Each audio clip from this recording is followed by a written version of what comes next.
Práctica 2. Aplicaciones lineales, presentadas por el equipo 4, conformados por Cabrera Baeza Mauricio Mir, Gómez Jerónimo Cristian, Martínez Mesh Jorge Rodrigo y Morgado Morales Daniela. Bueno, les explicaré sobre el amplificador operacional instrumentación. Es uno de los más precisos que existen para obtener la exactitud. Gracias a esta ventaja se necesitan amplificadores específicos, llamados de instrumentación, que deben cumplir unos requisitos generales. Uno de esos es la ganancia seleccionable, entrada diferencial, error despreciable debido a las corrientes y tensiones de offset, impedancia de entrada alta y impedancia de salida baja. Bueno, para representar este tipo de amplificador se necesitarán estos siguientes materiales, que son varios tipos de resistencias, amplificadores operacionales, que en este caso es el op-amp, voltímetro, y una alimentación, dos tipos de alimentación. Para calcular cada una de las resistencias se necesita utilizar estas siguientes fórmulas, que la fórmula número 1, que la intensidad es igual al voltaje 1 menos al voltaje 2 entre NR. ¿Cuál es el voltaje número 1? El voltaje número 1 se refiere a ese amplificador operacional número 2 y el voltaje número 2 se refiere a ese amplificador operacional número 1. Se va a dividir en dos tipos para poder calcular cada una de las resistencias, que el amplificador número 1 y 2 se resolverá con estos tipos de fórmulas, mientras que la tercera amplificador operacional se resolverá por medio de estas fórmulas que están aquí abajo. El NR es la resistencia número 2. Para poder calcular la cantidad de kiloohms que debe de obtener, se necesitará de esta fórmula,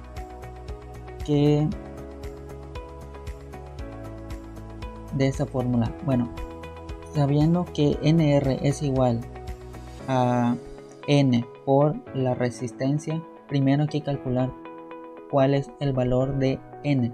Para este caso se necesitará la fórmula de 1 más 2 entre N, por lo cual en este caso le dimos un valor de 20. Al despejarlo de N nos da un valor de 19 medios. La resistencia tiene un valor de kiloohms, de 10 kiloohms, por lo cual esta resistencia se refiere a R1 y a R3.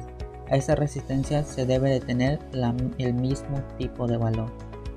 Al momento de multiplicarlo nos da un valor de 1.05 kiloohms, por lo cual se ingresará en NR, que en este caso sería el R2. En la resistencia R4 y R5 lo mismo, tiene que ponerse el mismo valor, que en este caso sería R1. Le dimos un valor de 10 kiloohms. Se tiene que dar un valor específico a ese tipo de resistencia para poder calcular la resistencia R6 y R7, que en este caso se muestra en la fórmula siguiente, que sería la multiplicación de 10, que es el que le tuvimos el valor aquí, que le dimos el valor de 10 kiloohms al R4 y R5, que en este caso que es R1. Lo multiplicas por 10 kiloohms, nos da un valor de 100 kiloohms, por lo cual tendrá el mismo valor que R6 y R7. ¿Por qué se tiene el mismo valor a la resistencia R4 y R5? Ya que este tipo de resistencia es la impedancia de la entrada de nuestro amplificador, de nuestra entrada diferencial. Ese tipo de amplificador operacional está jugando el papel del amplificador diferencial. Esa fórmula que fue mencionada se basa en nuestro tercer amplificador, por lo cual tiene una gran importancia hacia la entrada diferencial. En ese caso ¿cuál es la función de esa? Se debe de amplificar la señal pequeña y rechazar el gran voltaje en modo común. por lo cual gracias a este voltímetro daremos a conocer el voltaje de nuestro circuito. Bueno, el voltaje 1 y 2 le dimos un valor de 40 milivolts al voltaje 1 y 30 milivolts al voltaje 2. La fórmula que utilizamos es el voltaje final es igual a la ganancia. La ganancia que en ese caso se va a dar a conocer en ese circuito es de 200 multiplicado por voltaje 1 menos voltaje 2, que como bien ya le dimos valor. Al sustituirlo en la fórmula nos da un voltaje de 2 volts. Para comprobar estos cálculos con las fórmulas ya mencionadas, simularemos nuestro circuito. Como bien ya habíamos mencionado, en nuestro amplificador operacional que es el voltaje 2, le pusimos un valor de 30 milivolts y al voltaje 1 le pusimos un valor de 40 milivolts. Por el cálculo, el voltaje final nos debe de dar un valor de 2 volts. Como bien podemos observar aquí, nuestros cálculos son completamente correctos. Ahora yo les voy a hablar sobre el convertidor de voltaje a corriente y el corriente a voltaje. Primeramente pasaremos con el de voltaje a corriente. Aquí tenemos un convertidor simple de voltaje a corriente, en el cual tenemos un amplificador operacional, una resistencia 1 y una resistencia ZL. Aquí por la resistencia 1 va a circular una corriente, esta I1, y esta I1 va a estar dada por el voltaje de entrada dividido entre la resistencia 1. Esta corriente va a circular por toda esta parte, y aquí, como va a haber una impedancia muy alta, pues aquí no hay ninguna corriente, por lo tanto la corriente pasa por ZL, donde en ZL la corriente es IL. ¿Esto qué quiere decir? Que la corriente IL va a ser igual a la corriente I1. Entonces, al ser iguales, la corriente IL va a estar dada por el voltaje de entrada dividido entre la resistencia 1. ¿Esto qué quiere decir? Que aquí la corriente que está circulando es esta. Entonces, no importa el valor que yo le ponga de ZL, la corriente que circula por esta parte va a ser la misma. Lo que va a cambiar si yo cambio la resistencia, el valor de la resistencia, entonces estaría cambiando el valor de la tensión en este punto. Entonces, de esta manera ya estaríamos teniendo una fuente de corriente controlada por voltaje. ¿Por qué? Pues porque aquí sale la corriente, siempre va a ser la misma, y sin importar el valor que tenga ZL, pues la corriente siempre será la misma. Ahora bien, ¿qué pasa con este circuito? Muchas veces la ZL depende de un potencial a tierra o puede requerir un potencial a tierra. Entonces este circuito no es factible. Muchas veces lo que se quiere es esto: tener el convertidor voltaje corriente en el cual tenemos un voltaje de entrada y una resistencia de carga, en la cual las dos, tanto el voltaje de entrada como la carga, estén referenciados a tierra.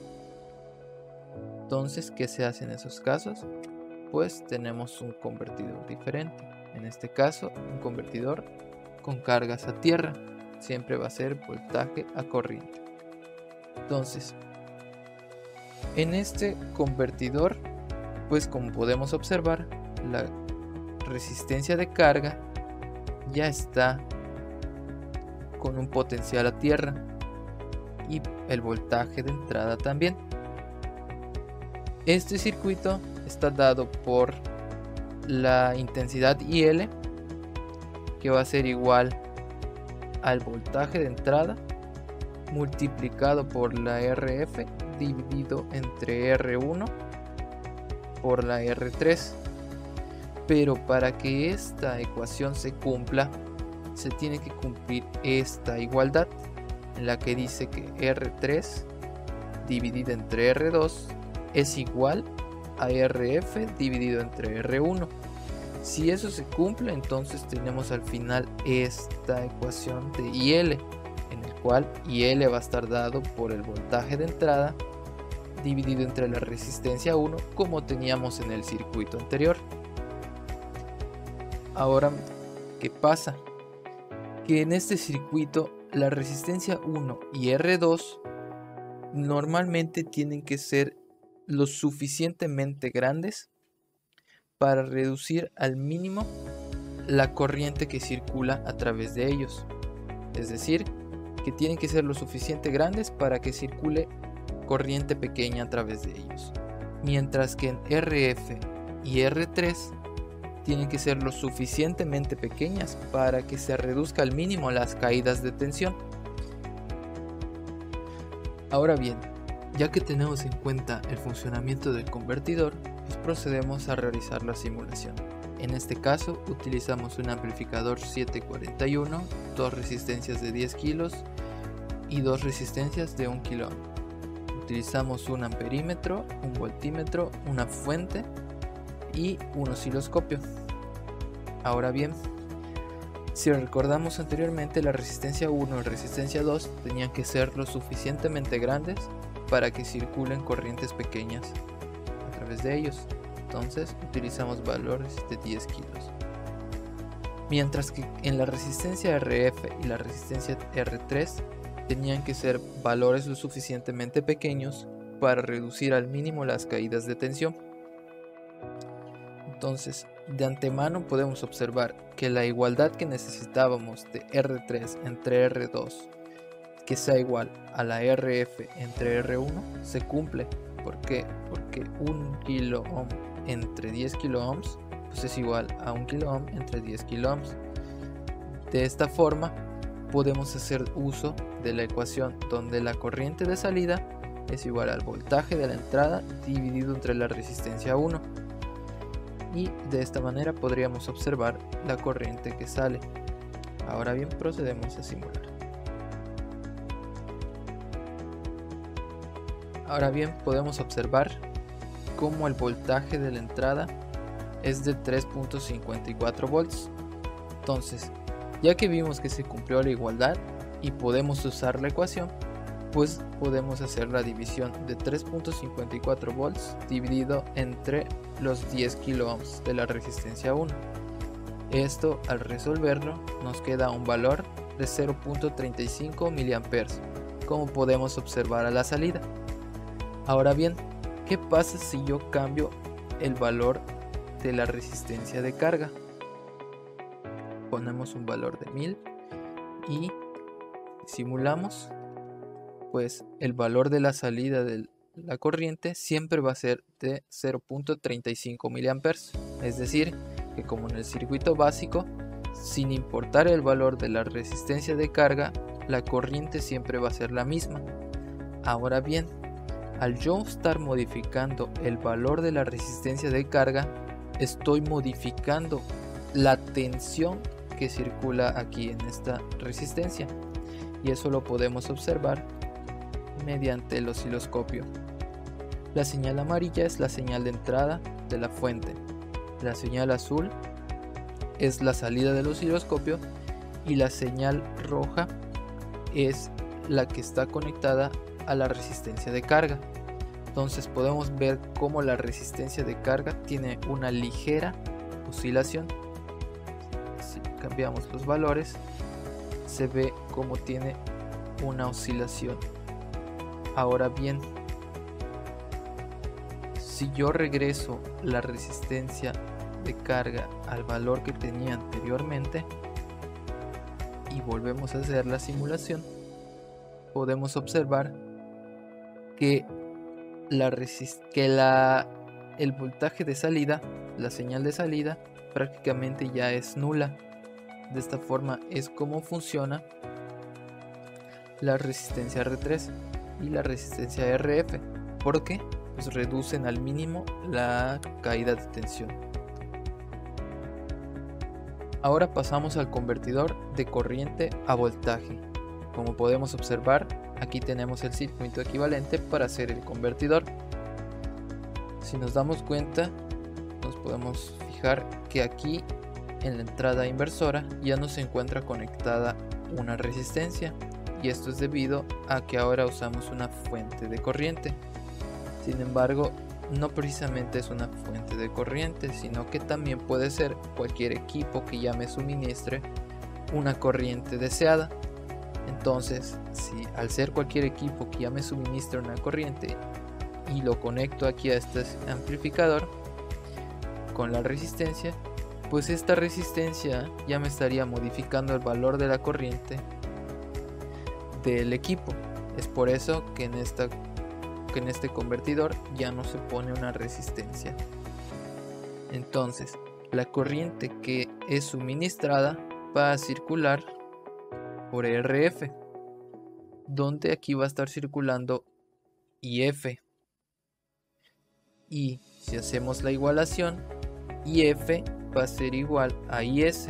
La corriente que circula en esta resistencia es igual a la corriente que se está suministrando. Por eso que se ve IS aquí.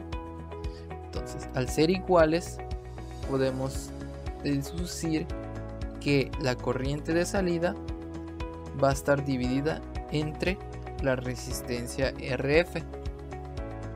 Una vez que hicimos esa deducción y si despejamos esta ecuación, pues obtendríamos que el voltaje de la salida va a ser igual a la corriente suministrada multiplicada por la resistencia RF. ¿Esto qué quiere decir? Que el voltaje de salida va a ser directamente proporcional tanto a la corriente como a la resistencia RF. Ya que hemos visto cómo está constituido un convertidor de corriente a voltaje, procedemos a realizar la simulación. Para este circuito utilizamos un amplificador 741, una fuente de corriente la cual estará suministrando 100 microamperes y una resistencia RF de 100 kiloohms. Ahora bien, procedemos a realizar la simulación. Como podemos observar, en color amarillo tenemos la señal de entrada. Como es una fuente de corriente, prácticamente el voltaje es nulo, por eso se ve una línea recta. Ahora bien, tenemos una señal azul, que este es el voltaje de salida. Como habíamos dicho que teníamos una corriente de 100 microamperes y una resistencia RF de 100 kiloohms, pues al realizar esa multiplicación podemos observar que el valor del voltaje de salida va a ser los 100 microamperes multiplicado por los 100 kiloohms y nos va a dar un valor de 10 volts, como podemos observar en la simulación. Ahora bien, ¿qué pasa si yo modifico el valor de la resistencia RF reduciéndola a la mitad? Simulamos y lo primero que podemos observar es que el voltaje de salida redujo su amplitud. Entonces, si le reducimos a la mitad la resistencia, podemos observar que aquí el voltaje igual se redujo a la mitad, dando un voltaje de 5 volts. Esto quiere decir que el voltaje de la salida se redujo.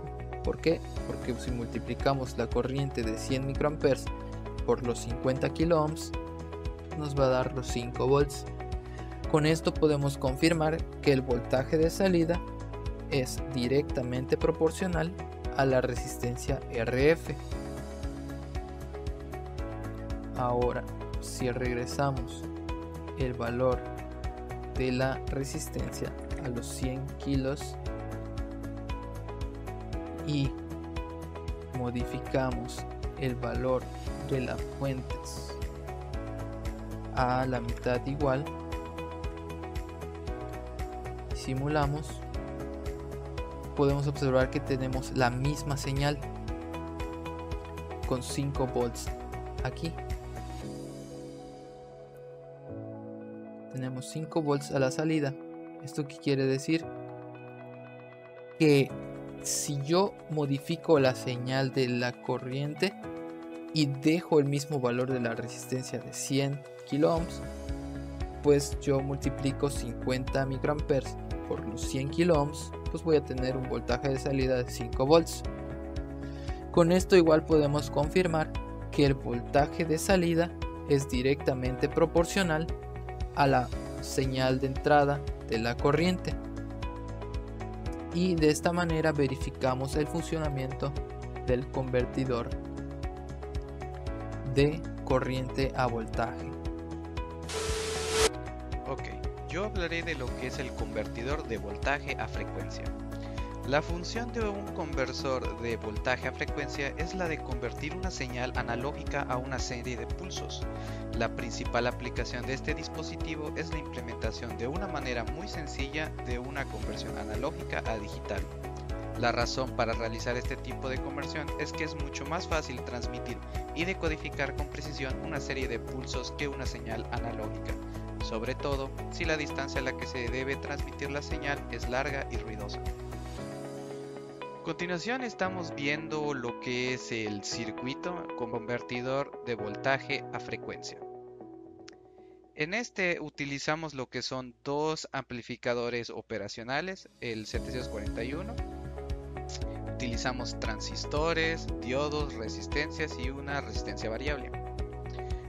Aquí se conecta una fuente de voltaje con voltaje negativo que va a ir conectada al lado inversor del primer amplificador.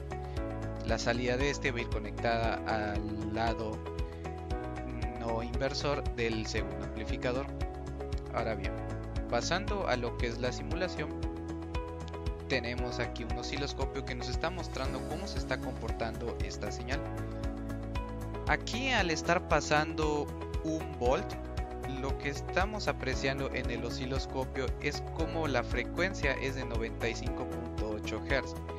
Si recordamos, hay una fórmula que nos dice que la frecuencia va a ser igual al voltaje por 100 Hz voltaje.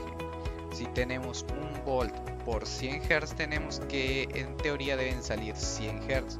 Acá podemos apreciar 95.9, 95.8, pero esto se debe al paso que hay en la resistencia variable.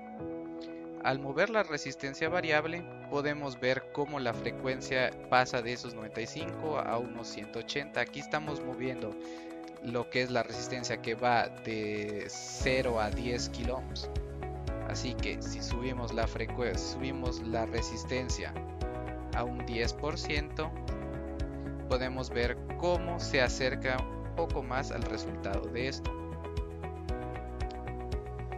Ahora bien, si modificamos lo que es el voltaje y lo ponemos a 2, podremos apreciar cómo la frecuencia sube a 188, que aplicado en la misma fórmula 2 por 100 nos debe dar 200 Hz, comprobando de que el voltaje que está entrando se está transformando en lo que es la frecuencia.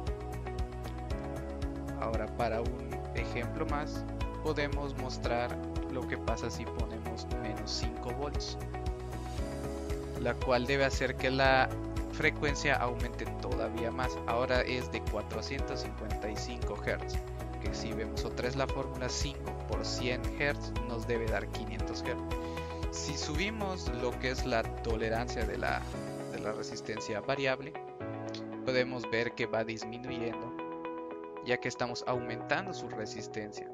Caso contrario, si bajamos la resistencia, entonces podemos apreciar cómo sube esta frecuencia. Ahora bien, continuando con lo anterior, tenemos ahora el convertidor de frecuencia a voltaje. En este, la aplicación más común está dada en la medición de velocidad de motores, donde una serie de pulsos proporcional a la velocidad del motor es transformada en una señal analógica para ser medida y quizá también utilizada para realizar un control de la velocidad. Para la realización de este circuito se tuvo que utilizar lo que es la fuente chirp, la cual nos permite meter valores de inicio como una frecuencia inicial y una frecuencia final, en la cual delimitamos 1000 Hz o lo que vendría siendo 1 kHz. Lo que va a pasar es de que la frecuencia va a salir de esta fuente, va a pasar por el amplificador y de aquí tiene que entrar a lo otro amplificador. Este amplificador lo que va a hacer es va a medir la frecuencia que está entrando y la va a pasar al transistor, haciendo que pase un voltaje, que es el voltaje que vamos a ir viendo cómo aumenta. Mientras vaya subiendo la frecuencia, este voltaje debe ir aumentando.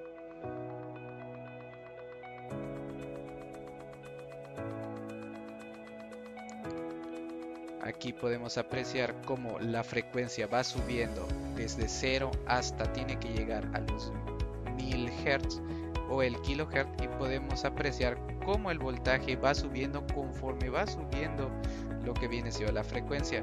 En el osciloscopio podemos ver cómo la frecuencia se va haciendo cada vez más pequeña comparada al inicio. ¿Por qué? Porque esto se modifica en la parte de segundos división. Aquí tenemos que se va a ir dividiendo en 10 milisegundos. O sea, conforme vaya aumentando la frecuencia se va haciendo más grande. La división es tan pequeña que se está haciendo más pequeño en el osciloscopio. Aquí podemos ver cómo ya hizo su primer reinicio y está a punto de hacer su segundo reinicio. Esto se podría decir que es una forma de prueba, como si fuera un motor. Aquí podemos apreciar que este switch, al abrirlo, podemos ver cómo la frecuencia tiene que comenzar a bajar, y esto ya deja de detectar lo que es la frecuencia. Básicamente la frecuencia dejó de pasar de esta parte de aquí, ya no llega a este amplificador y entonces ya no recibe ninguna frecuencia. Podemos ver la línea es totalmente cero. Podemos ver que el voltaje se mantiene igual, realmente no hay un cambio y la frecuencia paró. Ahora si volvemos a cerrar y dejamos que la frecuencia vuelva a subir, podemos apreciar cómo al regresar la frecuencia el voltaje regresa a subir y podemos volver a apreciarlo en lo que viene siendo el osciloscopio.